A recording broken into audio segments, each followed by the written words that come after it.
Ven Espíritu Santo, llena los corazones de tus fieles y enciende en ellos el fuego de tu amor. Envía, Señor, tu Espíritu para darnos nueva vida y renovarás la faz de la tierra. Algunas imágenes de este tema, en su gran mayoría, están desarrolladas a través de inteligencia artificial. Una introducción. En una misa doméstica y en diversas oraciones he escuchado la palabra poder, expresión que en nuestro lenguaje cotidiano significa la capacidad de un individuo para influir en el comportamiento de otras personas. Lo anterior me indujo a investigar al respecto y encontré una ponencia que se presentó en una jornada chilena de teología en octubre del 2013 y que clarifica esta expresión. El tema fue elaborado por el catedrático Rafael Aguirre de la Universidad de Deusto de Bilbao, España. Él llamó a la ponencia La mirada de Jesús sobre el poder. Poder y autoridad.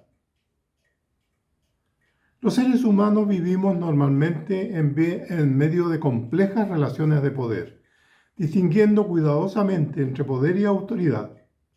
Por poder se entiende la capacidad para imponer comportamiento a otros, a veces venciendo grandes resistencias. Se diferencia de la autoridad entendida como la posibilidad de conseguir obediencia por cierta capacidad propia de la persona o del contenido de lo que propone. El poder es una realidad histórica e ineludible, que no se puede demonizar, pero con una importancia tendencia impositiva y represiva, y por tanto hay que saberlo administrar y controlar para que su uso sea socialmente positivo. El poder puede estar respaldado por una autoridad, cuya naturaleza puede ser muy diferente o simplemente puede apoyarse en la mera fuerza. La autoridad puede estar desprovista de poder reglado socialmente, sin embargo ejercer un influjo social incluso decisivo. En ese caso hablaríamos de autoridad moral, que normalmente requiere coherencia personal y ejemplaridad. Pero los límites entre poder y autoridad a veces se entrecruzan, y por eso puede decirse que la autoridad moral goza de un cierto poder, porque suscita responsabilidad, siempre respetando la libertad. Es propio de la pura autoridad moral no tener poder coercitivo alguno. Situación histórica social del ministerio de Jesús. El marco general era el Imperio Romano, que en los Evangelios se deja relativamente poco, pero es importante tenerlo en cuenta. El imperio proporcionaba una tranquilidad externa, pero estaba asentado en última instancia en un implacable poder militar. Pero el imperio no era solo una superestructura política, su burocracia era más bien limitada, sino que suponía todo un entramado social de poderes. Destaquemos dos. La familia de carácter patriarcal, jerárquica y piramidal, que era la estructura básica de aquella sociedad y el modelo de todo el orden social. Pero está muy presente en la vida de Jesús y en el Nuevo Testamento. El segundo entramado consistía en las relaciones de patronazgo, de patrón-cliente, que en cascada organizaban toda la vida social. Dentro del Imperio Romano, los judíos tenían una situación muy peculiar. El Templo de Jerusalén era la institución central y la clase dirigente se ramificaba en letrados, aristocracia sacerdotal y aristocracia laical. Era una estructura teocrática y el poder por considerarse el pueblo elegido y que había que asegurar a toda costa leyes de pureza. Dos rasgos decisivos de Jesús. Desde el punto de vista histórico, dos elementos son claves y están relacionados con el poder. Que Jesús anuncia el reinado de Dios y que fue crucificado. Esos dos aspectos. Jesús anuncia el reinado de Dios al pueblo de Israel, que se debate en una situación crítica, y es un mensaje de resistencia y de esperanza. El proyecto de Jesús no es fundar una institución propia, sino renovación de Israel. para que acoja el reinado de Dios. Una particularidad importante: Jesús, que tanto habla del reinado de Dios, nunca llama a Dios Rey, sino Padre. Acoger el reinado de Dios implica fraternidad, superar las relaciones de poder, cambiar la sociedad. Ese es el proyecto de Jesús. En esa época se estaba dando el paso de una economía de reciprocidad, prácticamente de subsistencia familiar, con trueque con los cercanos, a una economía de redistribución en que un poder central fuertemente acumulaba los recursos, que luego se distribuían en forma muy desigual. Todo esto estaba provocando la ruptura de las formas tradicionales de vida del campesinado galileo, que se encontraba en una situación insostenible. En esta coyuntura ligera y brevemente evocada, hay que situar a Jesús, cuyo mensaje es sumamente crítico con la élite, pero que encontraba un eco muy positivo en los sectores campesinos en general y entre los socialmente estigmatizados, enfermos, pecadores en particular. El otro dato histórico no necesita explicación. La cruz de Jesús es la reacción del poder, el romano y el judío subordinado, que se vio amenazado. No sé ahora dónde radicaba la amenaza, pero el dato es de suma importancia para nuestro tema. La autoridad de Jesús. Hay un tercer dato con una indudable base histórica. Jesús posee una insólita autoridad que el pueblo percibe con asombro, que atrae y que las autoridades consideran un peligro e intentan desacreditarle. Varios textos dicen: actúa por el poder de Belcebú.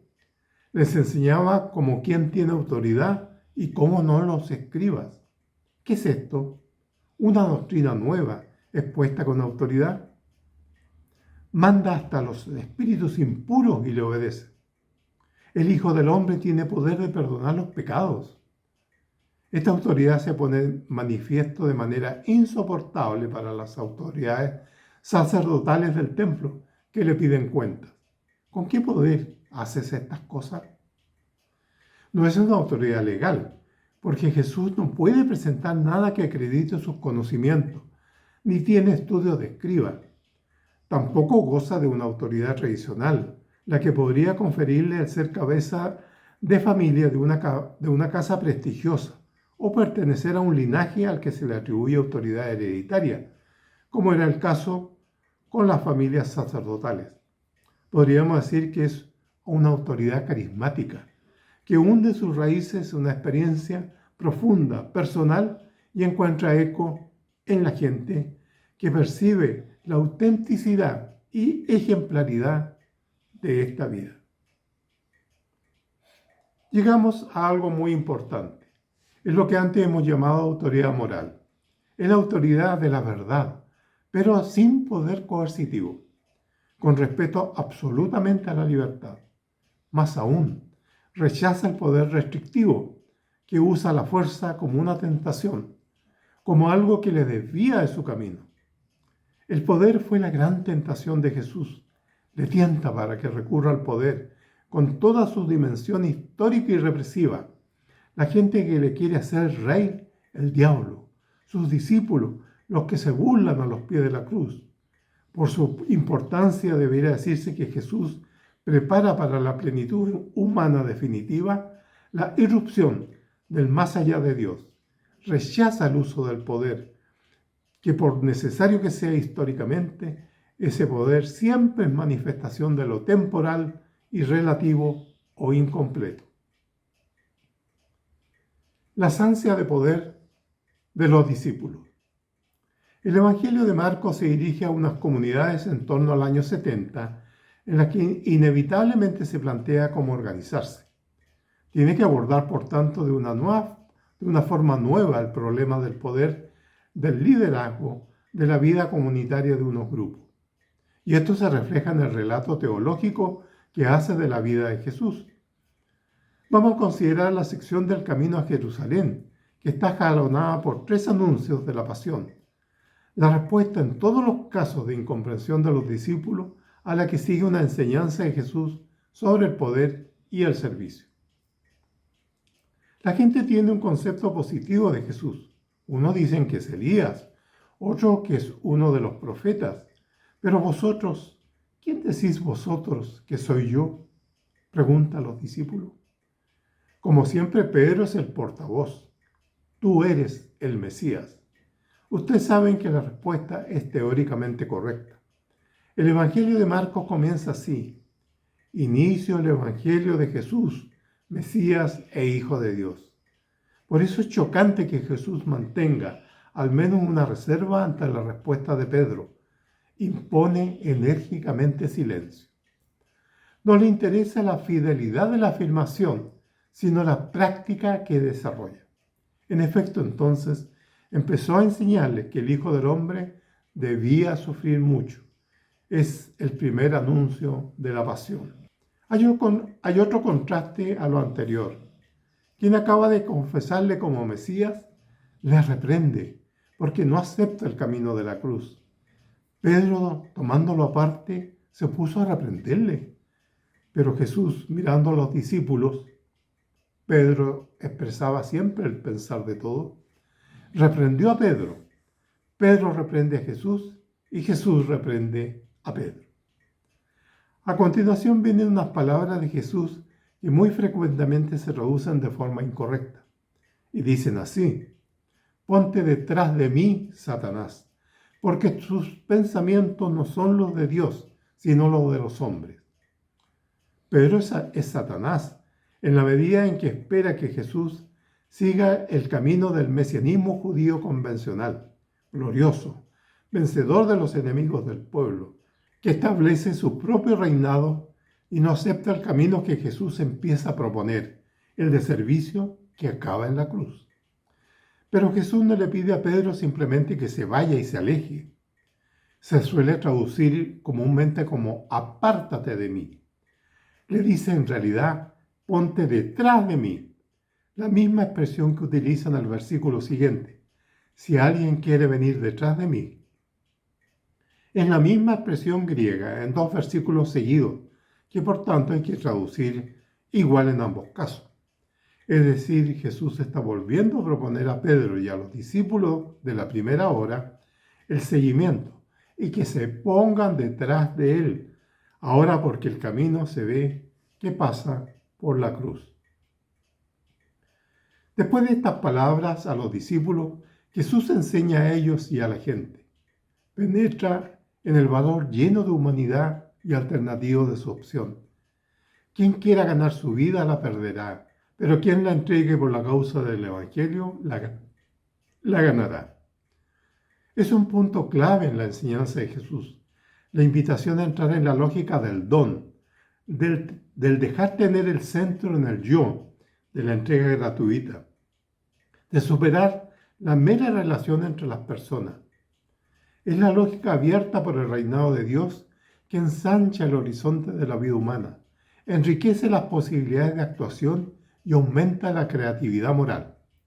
La lógica del don implica la imitación de un Dios conocido a través de Jesús, que es entrega de vida, misericordia, perdón y amor infinito. Jesús propone aceptar el reinado de Dios para transformar la historia, en buena medida para revertirla, para disminuir y sustituir siempre la forma limitada dada nuestra condición humana, la dinámica del poder por la dinámica del servicio. Disputas por el poder en la iglesia. Un poco más adelante Jesús anuncia por segunda vez su pasión y muerte. Como siempre sigue la incomprensión total de los discípulos. Ellos no entendían lo que les decía y temían preguntarle. Quizás porque vislumbraban las peligrosas consecuencias que aquello acarreaba para el grupo. Una vez en casa, lugar de reunión de la comunidad, Jesús entabla un diálogo con los 12. La paradoja es brutal. Por el camino, mientras seguían a Jesús, iban discutiendo a ver quién era el mayor entre ellos. Estamos asistiendo a un conflicto que se daba en la comunidad de Marcos y podríamos añadir como tantas veces sucede en la iglesia. Los 12 han incorporado totalmente los valores superiores sobre el poder, el prestigio y el honor. Y Jesús vuelve a la carga. Si alguien quiere ser el primero, que se haga el último de todos y servidor de todos. Marcos subraya de todos. Después pone a un niño en medio y lo abraza. Téngase en cuenta que la mentalidad judía de la época no existía ninguna idealización moral o religiosa del niño. El niño era el no valor, el incapaz de cumplir la ley. Sacan al hombre del mundo. Estas cosas, perder el tiempo con los niños, entre otras, distraen a los adultos de lo importante como es el estudio de la Torá y de las obras buenas. El gesto de Jesús y las palabras que lo acompañaban tenían que resultar chocantes y sorprendentes. El lugar central ya no corresponde ni a Pedro ni a Juan, ni a Santiago, sino a un niño cualquiera, a un necesitado que ni siquiera pertenece al grupo. La comunidad de Jesús tiene que ser servidora y acogedora de quienes son como aquellos niños, de los desvalidos y de los que no cuentan. El amor de Jesús a los niños se pone de manifiesto claramente. La postura que debe adoptarse en la comunidad frente a los pequeños y a los poco considerados. ¿Quién a uno de estos más pequeños recibe? A mí me recibe. Estas palabras nos llevan directamente a las decisivas de Mateo, quien acoge y ayuda a los hambrientos y sedientos, a los forasteros y desnudos, a los encarcelados o enfermos. Lo hacen con el mismo Hijo del Hombre. Cuando en un grupo humano surgen las disputas por el poder y por los primeros puestos, inevitablemente nacen las divisiones y se rompe la fraternidad. Además, el deseo de poder genera actitudes sectarias que se caracterizan por el celo, por monopolizar los bienes y deslindar las fronteras con otros. Es lo que vemos en el episodio que sigue. Juan le dijo: Maestro, hemos visto a uno que expulsaba demonios en tu nombre y no viene con nosotros. Y tratamos de impedírselo porque no venía con nosotros. Pero Jesús dijo: no se lo impidáis, porque el que no está con nosotros, está por nosotros. Antes Pedro se oponía a la debilidad de Jesús. Ahora Juan rechaza lo que podríamos llamar la debilidad eclesial. Se ufana de haber impedido expulsar demonios en nombre de Jesús a uno que no viene con nosotros. Pero Jesús, que sustituye el ansia de poder por la entrega a los necesitados y por el servicio, critica este concepto cerrado de comunidad que pretende monopolizar el espíritu de Jesús y promueve una comunidad abierta, consciente que el reino de Dios la desborda y se goza con ello. Servicio y no poder. El relato evangélico no solo insiste, sino que profundiza en el poder como tentación y en el servicio como actitud. El tercer anuncio de la pasión es especialmente explícito. La incomprensión de los discípulos es también especialmente fuerte. Los hijos de Zebedeo, de los primeros que lo han seguido, de los más vinculados a Jesús, le piden: concédenos que nos sentemos en tu gloria, uno a tu derecha y otro a tu izquierda. Buscan los puestos de honor. Están pensando en el reino mesiánico, pero en Marcos hay una clara referencia a la comunidad de los seguidores de Jesús.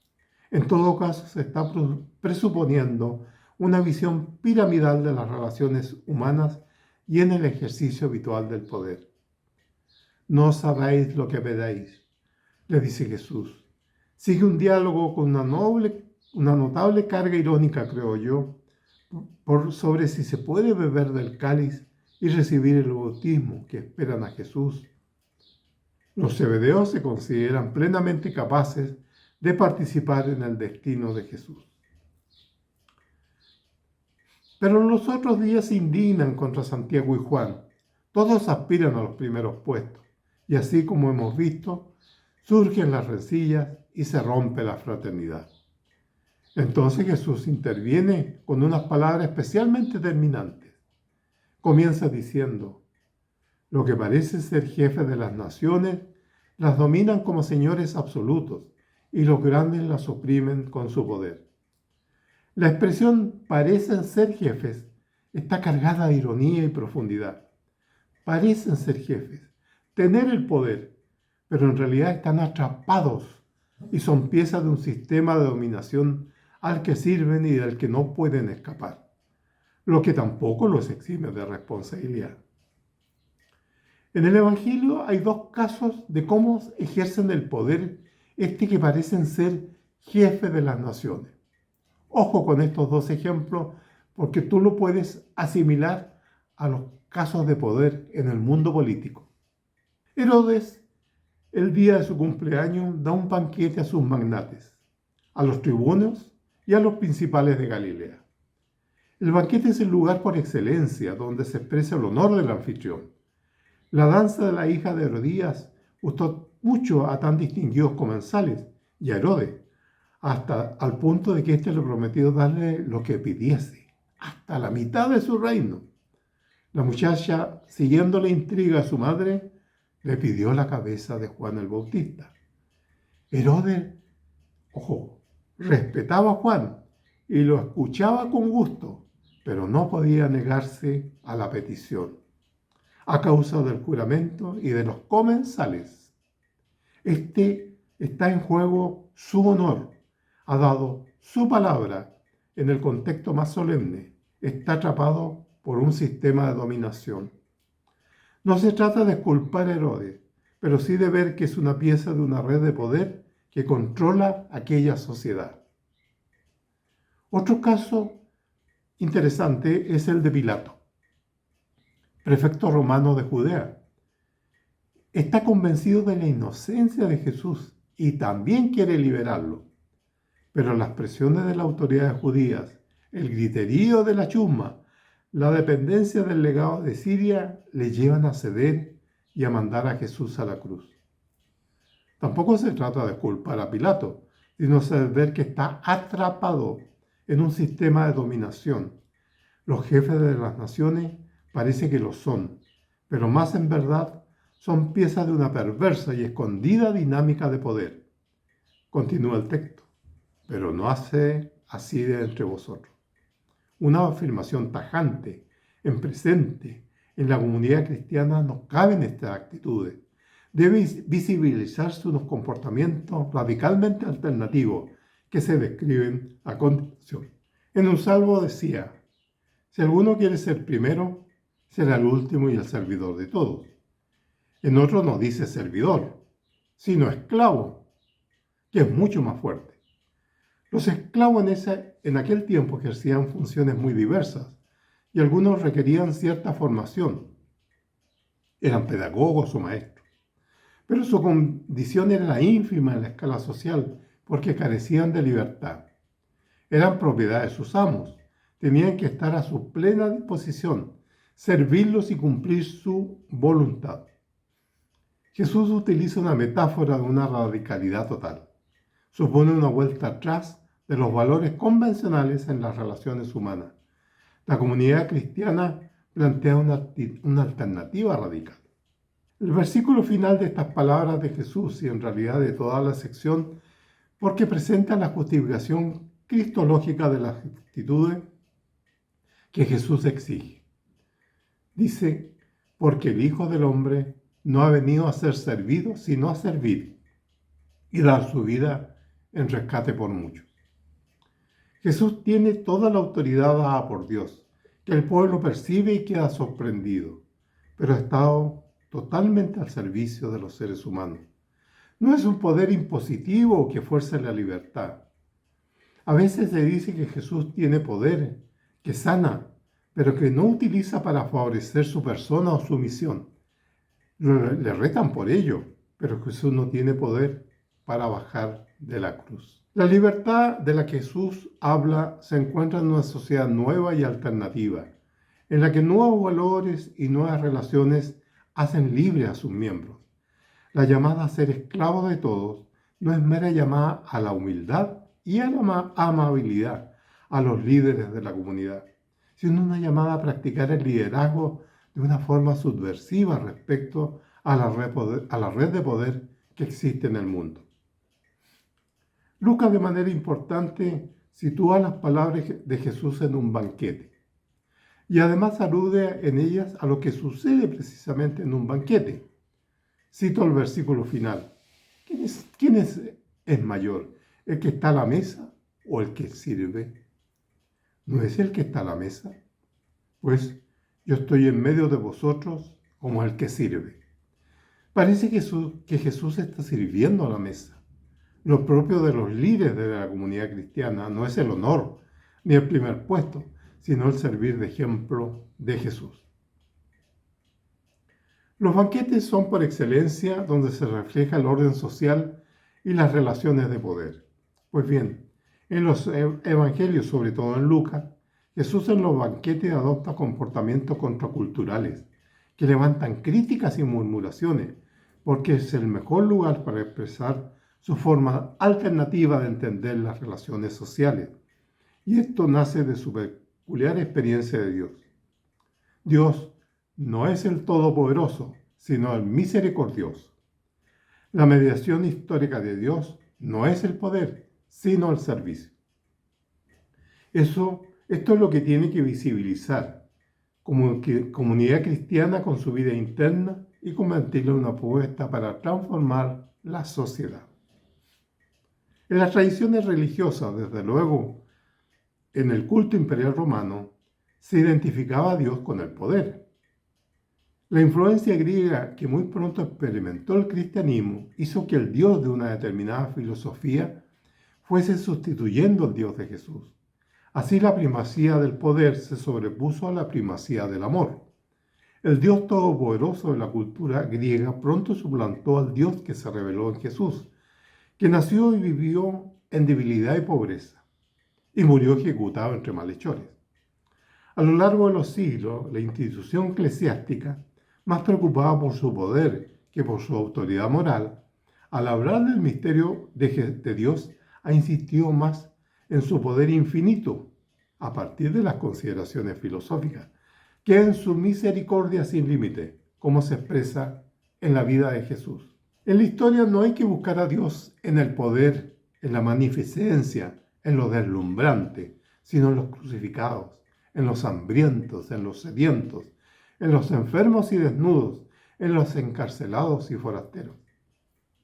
El apóstol quiere corregir una serie de problemas que se han planteado en su comunidad: camarillas enfrentadas, confusión en temas sexuales, pugnas por los carismas considerados más valiosos, divisiones con la misma celebración de la Cena del Señor, desórdenes en las asambleas, etc. Y cuya raíz está en los criterios humanos sobre el poder, el honor y la sabiduría. Pablo, con una retórica brillante y apasionada, va en esta raíz. El Dios que se reveló en la cruz de Cristo nos enseña a ver y valorar la realidad de una forma radicalmente alternativa a lo socialmente dominante. La predicación de la cruz es una locura. En efecto, la cruz es un patíbulo infamante, vergonzoso, que solo se aplicaba a esclavos y a lo más ínfimo de la sociedad. Nosotros predicamos a un Cristo crucificado, escándalo para judíos y locura para los gentiles. Me propuse no saber otra cosa entre vosotros sino a Jesucristo y a este crucificado. Pero a la vez este Cristo crucificado es sabiduría y fuerza de Dios, que nos debe liberar de los criterios del mundo y propiciar unos comportamientos radicalmente alternativos. La palabra de Dios es siempre interpelante, denuncia la inhumanidad y nos cuestiona del prójimo. Ya al principio de la Biblia, la gran pregunta que Dios dirige al hombre es: ¿dónde está tu hermano? La palabra de la cruz saca a la luz a todas las víctimas de la historia, a todos los sufrimientos ocultos sobre lo que significa nuestro presente y plantea la gran exigencia de que el futuro no sea simplemente la prolongación de lo existente, sino que, haciendo memoria de la cruz, que nos habla de todas las cruces, descubramos los derechos quebrantados y las posibilidades reprimidas para que el futuro sea realmente nuevo. La resurrección. En la resurrección de Jesús se manifiesta el poder de Dios, pero es un poder que no compite con los poderes de este mundo, está más allá. La resurrección es la afirmación de que la última palabra no es de los que parecen ser jefes, Caifás y Pilato, sino de Jesús, la víctima inocente. Que la última palabra no corresponde ni al Dios del templo, ni al Dios del imperio, sino al Dios del crucificado. Pero hay más. La resurrección es la novedad radical, lo imposible necesario. Se le ha denominado porque abre un horizonte insospechado que sitúa toda la realidad en una perspectiva nueva. La gran tarea de los creyentes es precisamente introducir la historia en la perspectiva abierta por la resurrección. ¿Es posible una sociedad alternativa realmente a la establecida? Existen más posibilidades de las que puede contabilizar un mero cálculo racional, realizado sobre los datos tangibles del presente. Esto hay que hacerlo sin precipitaciones, sin olvidarnos de las limitaciones del humano, también de la convivencia, en que inevitablemente se da el poder, que tiene que ser aceptado en su provisionalidad, regulándolo y controlándolo para que sea en lo posible más libre y menos forzado, sobre todo más fraterno y menos jerárquico. Reflexiones finales. El reinado de Dios del fin de los tiempos futuro que Jesús anuncia será el reino del Padre y supondrá la plena fraternidad, la superación de las relaciones de poder y dominación. Jesús anuncia que este reino del Padre se está ya abriendo camino en la historia, de forma inicial y entre mil dificultades. Pero es una posibilidad que se ofrece a los humanos y que es radicalmente crítica con el poder del imperio, que diviniza al emperador, y con el poder de la aristocracia sacerdotal que detenta el poder del templo. Jesús no pretendió fundar una institución religiosa, sino que se dirigió a Israel y buscaba su renovación radical. Programaba un gran año jubilar, en el que Dios ofrecía el perdón, en el que todas las deudas estarían perdonadas, en que las exclusiones sociales debían superarse. Jesús tenía una insólita autoridad moral, pero no ejercía ningún poder coercitivo. Rechaza el poder que le proponen como una tentación. Jesús habla y actúa a partir de una profunda e íntima experiencia de Dios. Los valores futuros y definitivos que propone son incompatibles con el uso del poder, que es siempre expresión de lo provisional y relativo. La propuesta de Jesús, viendo el mundo a la luz de Dios, resulta profundamente contracultural e implicaba un cambio radical de los valores, la asunción positiva de la situación de pobreza, la marginación, de deshonor podía convertirse en ocasión para generar alternativas de superior calidad moral. Esto que vale para todos los discípulos de Jesús, se les pide en forma especial a los líderes de la comunidad, que asuman el rol de esclavos de todos, de servidores, que se sitúen los últimos, que se identifiquen con los menos considerados, los niños, por ejemplo. De lo dicho se deduce que la Iglesia debe ser una comunidad en la que el poder, que seguirá existiendo, tendrá que ejercerse de forma especialmente controlada, transparente, fraterna, servicial y participativa. Deberá ejercerse de los últimos y teniendo en cuenta prioritariamente sus intereses. No caben ni títulos ni distinciones honoríficas. La forma de elegir a los responsables de los ministerios debe ser democrática y participativa. Pero la Iglesia no es un fin en sí misma. Debe servir al mundo, ante todo presentando el Evangelio y mostrando su carácter humanizado y liberador. La Iglesia como gran institución tiene mucho que cambiar y tendrá mucho que ofrecer.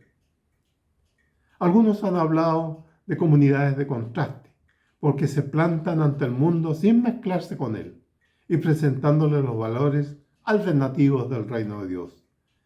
Mejor hablar de comunidades pioneras de nueva humanidad, que son minorías creativas que en efecto visibilizan los valores alternativos del reino de Dios, en los que la hermandad sustituye a las relaciones patriarcales y de poder, pero que hacen más. Son como la levadura que se mete en la masa para abrir caminos nuevos en la sociedad. Hacen propuestas que se meten en la masa para abrir caminos nuevos y humanizadores, a partir de los intereses de los más necesitados. Son comunidades que no aspiran al poder político, porque su influencia no se ejerce en lo prepolítico y en lo cultural, que es donde se incuban los cambios sociales profundos. De colores.